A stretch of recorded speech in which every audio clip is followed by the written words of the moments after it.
Listen carefully, because what I'm about to tell you changes everything. It's Monday night, December 22nd, 2025, and if you believe what happened today was the main event, you've completely missed the point. Today was just a wake-up call. The real moment of truth comes tomorrow. The silver market that's been playing games with paper contracts for years is about to face a question it can no longer avoid. Can anyone actually deliver the physical metal? And here's exactly why this matters more than you think.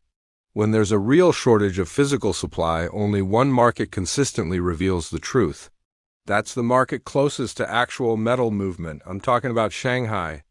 Right now, I'm going to give you a specific number that will make traditional market experts laugh, until it actually happens. Silver could reach $73 or even higher in Shanghai on Tuesday. I'm not talking about someday down the road. Not next month or next year, I mean tomorrow. And when that happens, the Western banking system doesn't just lose money. They lose their grip on the story, they lose their control over how the system works, and they lose their ability to set prices. Because when Shanghai starts leading the way, Western markets either have to keep up or admit the whole thing's been a fraud. In this urgent breakdown, I'll prove to you why $73 in Shanghai tomorrow isn't some wild fantasy. It's simple math. I'll walk you through why arbitrage has completely fallen apart and what it means when the connection between East and West breaks down. I'll break down the 4 specific catalysts that could push Shanghai past $73 within hours. And I'll lay out 3 possible scenarios for Tuesday, because you need to prepare not just for the price explosion, but for the emergency measures that'll follow. The Asian trading session starts in just a few hours, the premium is holding strong, and Western banks are about to realize they can't control the price of something they don't actually possess. This is the story of how Shanghai seizes control, and the West loses its narrative permanently. Let's cut through the noise and talk straight. Under normal circumstances, global prices stay synchronized through arbitrage. When Shanghai trades higher, banks simply buy cheaper metal in Western markets, transport it east, sell at the premium price, and collect the profit. This action naturally closes the price gap. So when we see a persistent Shanghai premium that refuses to close, it's telling us something crystal clear. The connection is severed. Either physical metal can't be moved, or there isn't enough metal available in the volumes needed. Or the delivery risk has become so extreme that arbitrage is no longer a safe bet. Once arbitrage fails, the price gap stops being a profit opportunity. It transforms into a devastating weapon. Here's what you need to grasp. You don't need some massive $10 surge to hit $73. You just need the premium to expand slightly in an illiquid market where buyers are desperate. When Shanghai is already trading in the low 70s, a modest premium increase of just $1 to $2 is sufficient to push the tape above 73. Why would the premium grow tomorrow? Because panic doesn't move slowly, it explodes instantly. Tuesday is exactly the type of day where a single large buyer, one whisper about scarce availability, one shipment delay, one will have to get back to you on pricing, response can shove the entire market to a new level. I need you to grasp the fundamental shift happening right now, because this destroys every traditional model.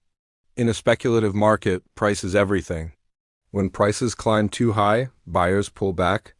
In a scarcity-driven market, price becomes almost irrelevant, because the question shifts from, is this a good price? To, can I actually obtain it?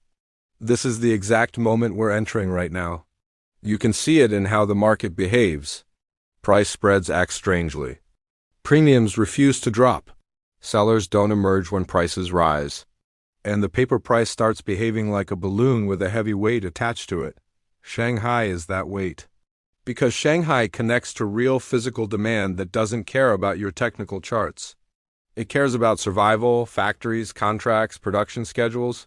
When a factory's production line depends on silver, the buyer doesn't wait around for a price dip.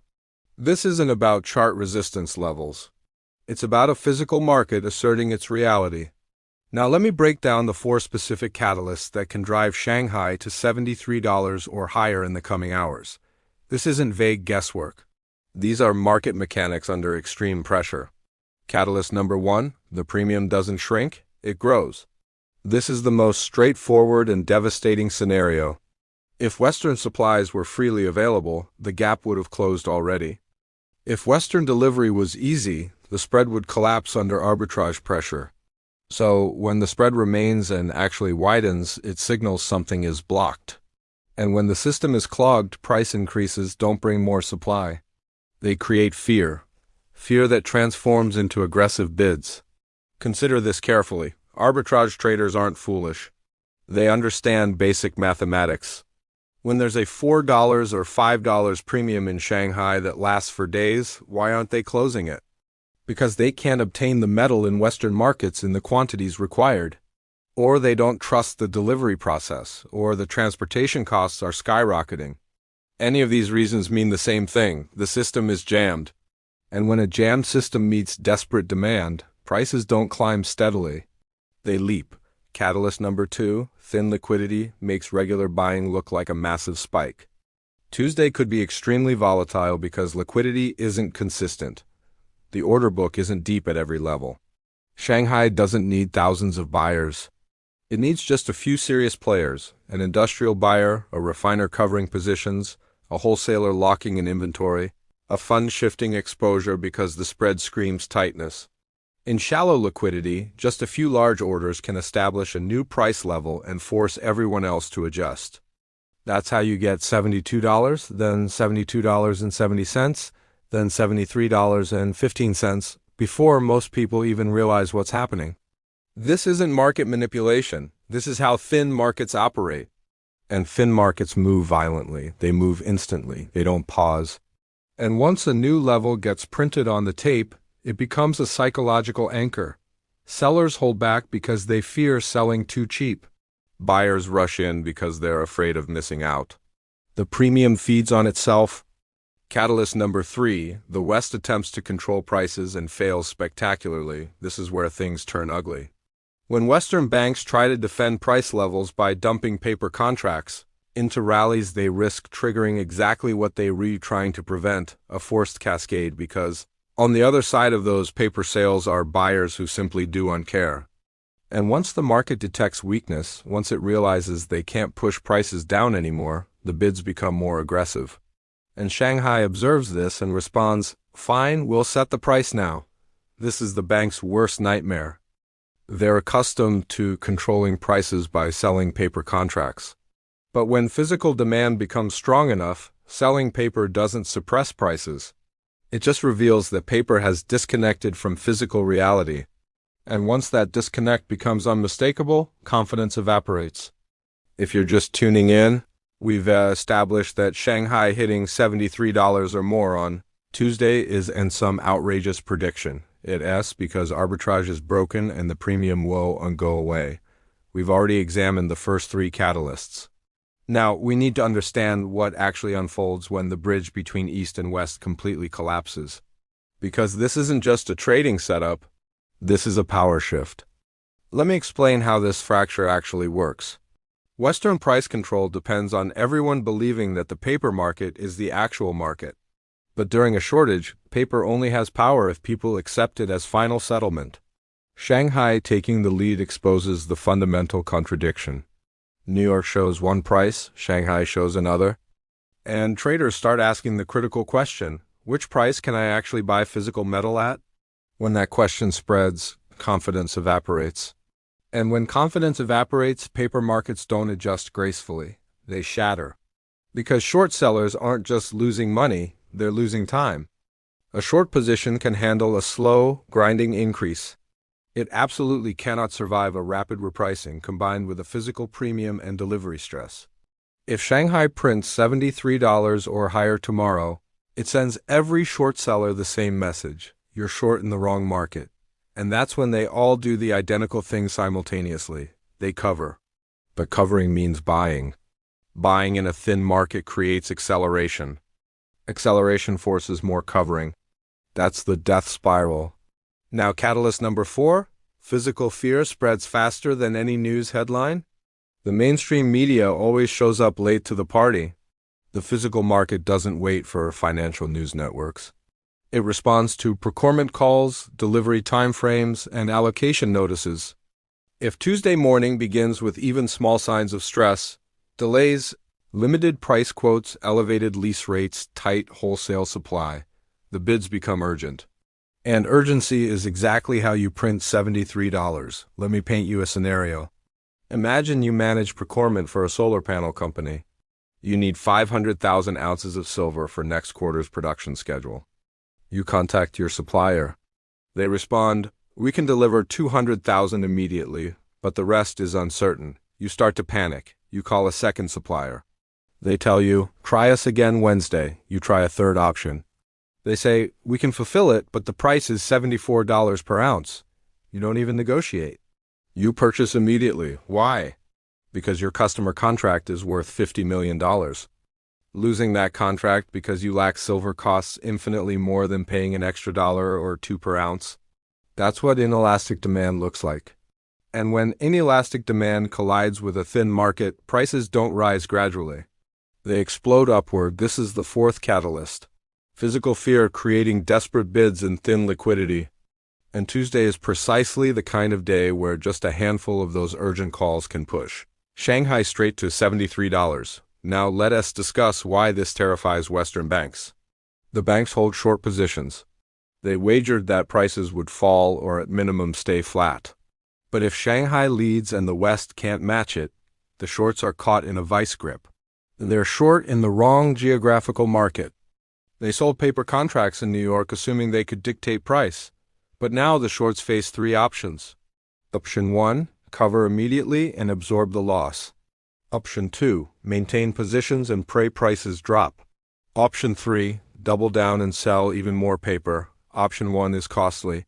Option 2 is dangerous because if Shanghai prints $73 or $75, the losses multiply. Option 3 is financial suicide because when you sell more paper into a tight physical market, you're just adding gasoline to the fire. So the banks are frozen. They can't cover without driving prices even higher. They can't sell without exposing the gap between paper and physical reality. They're completely trapped. With every hour that Shanghai maintains the premium, the pressure intensifies. In Part 3, I'm going to walk through the clearest roadmap for how $73 happens in Shanghai tomorrow, step by step. Because you need to know exactly what to watch for. You need to recognize when the trigger gets pulled. Stay with me. We're mapping out the precise sequence. We've arrived at Part 3. We've laid out the catalysts. We've explained why broken arbitrage transfers power. Now let's walk through the exact sequence of how $73 prints in Shanghai tomorrow. Because understanding the theory is useful, recognizing it as it unfolds is critical. Here's the clearest roadmap. Step 1, the premium opens solid. Not necessarily higher, just solid, no collapse. This matters crucially because if the premium collapsed overnight, it would signal that arbitrage is functioning. Metal is moving, the bridge is intact. But if the premium opens at $3, $4, or $5, that confirms the bridge remains broken. Western supply isn't flowing in sufficient volume to eliminate the spread. That establishes the foundation. Step 2, the West hesitates or stalls out. Paper contracts can't convincingly drag the price downward. The market holds firm. Banks dump some paper contracts attempting to push back towards $66 or $67. But buyers absorb everything. Price refuses to fall. This broadcasts a message. The short sellers don't have control anymore. Step 3. One genuine buyer hits with size. Could be an industrial user, could be a wholesaler, could be someone securing supply. In thin liquidity, that's sufficient to print a fresh high. And once the market prints $73, psychology shifts instantly, sellers freeze up, buyers chase aggressively. And the premium becomes self-sustaining. Because now nobody wants to be the last person paying $73 when it's $75 tomorrow. Step 4. The West reacts too slowly. Banks attempt to sell more paper to regain control. But by this point, the market isn't listening anymore. Shanghai already took the lead. The physical price already reset itself. And any paper selling just widens the disconnect between physical and paper pricing. This isn't some made-up story. This is exactly how markets fracture when physical overwhelms paper.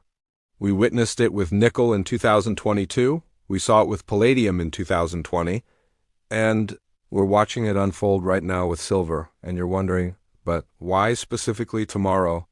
Because tomorrow has a unique combination: momentum plus thin liquidity plus an unresolved spread plus nervous short sellers. That's why Monday's momentum confirmed that Friday's price-smashing attempt failed completely. Thin liquidity means serious buyers have outsized impact. An unresolved spread means arbitrage remains broken. And nervous shorts means they're watching Shanghai with absolute terror. This combination creates the perfect conditions for a price spike. Now, let's be systematic. Here are 3 scenarios for Tuesday. Scenario A: base case, $72 to $73 prints intraday. Premium remains strong, physical demand stays urgent, and $73 flashes at least once on the tape. That's the controlled breakout. It establishes momentum for continuation. Even if it doesn't hold the entire day, the fact it printed sends a powerful message. The floor is rising, pressure is accumulating, and shorts are running out of escape routes. Scenario B: bullish case, $73.50 to $74 plus, and the spread goes wild.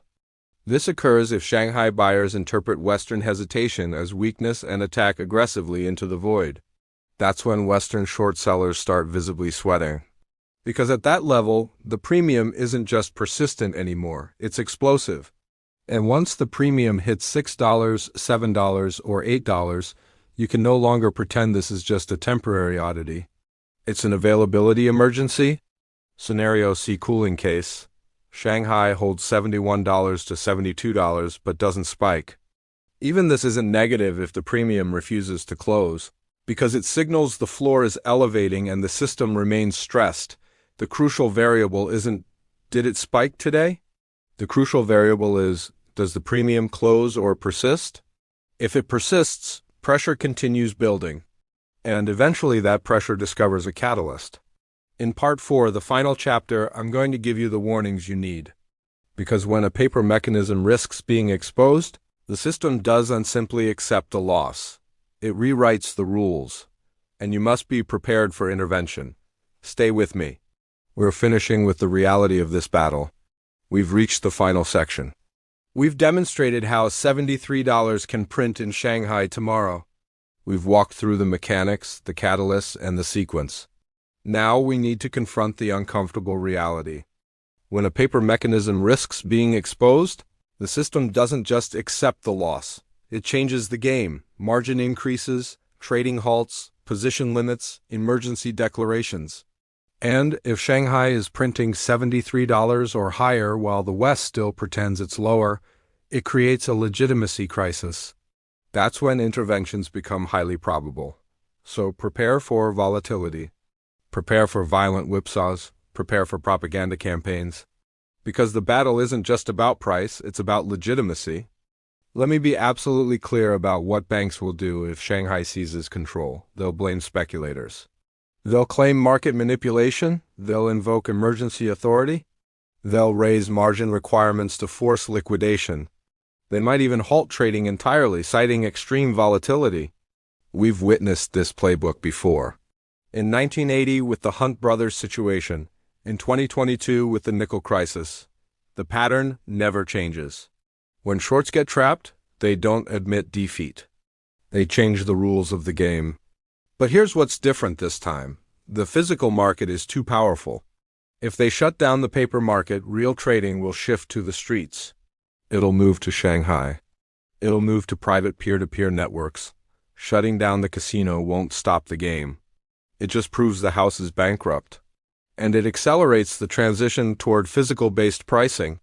So while intervention is a genuine threat, it's not a genuine solution. It's a temporary bandage on a fatal wound. The core problem remains unchanged. Physical demand exceeds physical supply, and no amount of rule changes can manufacture silver bars out of thin air. Now, let me give you the essential takeaway for tonight. $73 or higher in Shanghai tomorrow isn't wishful thinking. It's the logical outcome of a broken arbitrage bridge in a tightening physical market. If the premium widens even slightly, if the West can't close the gap, if one serious buyer hits the market, $73 prints. And when it prints, The story won't be silver went up a bit. The story will be Shanghai is establishing the real price. And the West is running out of excuses, because once Shanghai leads, Western markets face two choices: match the price or admit they lack the physical metal. If they match, short sellers get obliterated. If they don't match, the disconnect between paper and physical becomes impossible to deny. Either way, the banks lose. That's why Tuesday is pivotal. That's why this isn't just another routine trading day. This is the line where Western control of silver pricing can break permanently. So here's exactly what you need to monitor tomorrow. First, the Shanghai opening. Does the premium open firm or does it collapse? If firm, we're on track. Second, the Western response. Can banks push paper prices down or does the market hold strong? If it holds, their control is evaporating. Third, the level printed. Does $73 flash even if only briefly intraday? If yes, psychology transforms. Fourth, the spread. Does it widen or narrow? If it widens, the crisis accelerates rapidly. These four indicators will reveal everything you need to know about whether we're re-witnessing the moment Shanghai takes permanent control. And if that occurs, the implications extend far beyond silver, because if the West loses control of silver, confidence in Western commodity pricing for all metals starts cracking. Gold follows next, copper follows, and eventually the entire dollar-based commodity pricing system gets questioned. Silver is the smallest metals market. It's the most exposed. And that's why it's fracturing first, but it's just the opening act. So don't be deceived by tonight's relative calm. The storm is gathering strength. The Asian trading session opens in hours, and when it opens, we'll discover if banks can hold the line or if Shanghai takes full control. Monday was the warning shot. Tuesday is the ultimate test. And if $73 prints, Wednesday is when genuine panic ignites. Because once the market witnesses that Shanghai can lead and the West can't follow, the race for the exits begins immediately. Short sellers won't be able to cover positions fast enough, buyers won't be able to acquire metal fast enough, and price won't rise gradually, it will reset violently. So here's your bottom line for tonight. $73 in Shanghai tomorrow isn't a prediction. It's a reading of market conditions under extreme stress. The bridge is broken. The premium persists stubbornly, physical demand is urgent, and banks are out of effective tools. All it requires is one push, one buyer, one delay, one rumor, and the market explodes upward. And once it jumps, confidence shifts, and once confidence shifts, traditional models shatter. And once models shatter, price becomes what it always should have been, determined by physical scarcity, not paper manipulation. That transition is happening right now. Tuesday might be the day it becomes undeniable to everyone. Subscribe because tomorrow we'll be tracking the premium, the spread, and the critical price prints. And if $73 hits, we'll know exactly what unfolds next. The battle for control of silver reaches its climax, and you'll be positioned on the right side of history. Don't get shaken out of your positions. Don't panic sell. And do not underestimate what's about to happen when Shanghai seizes control and the West can't keep up.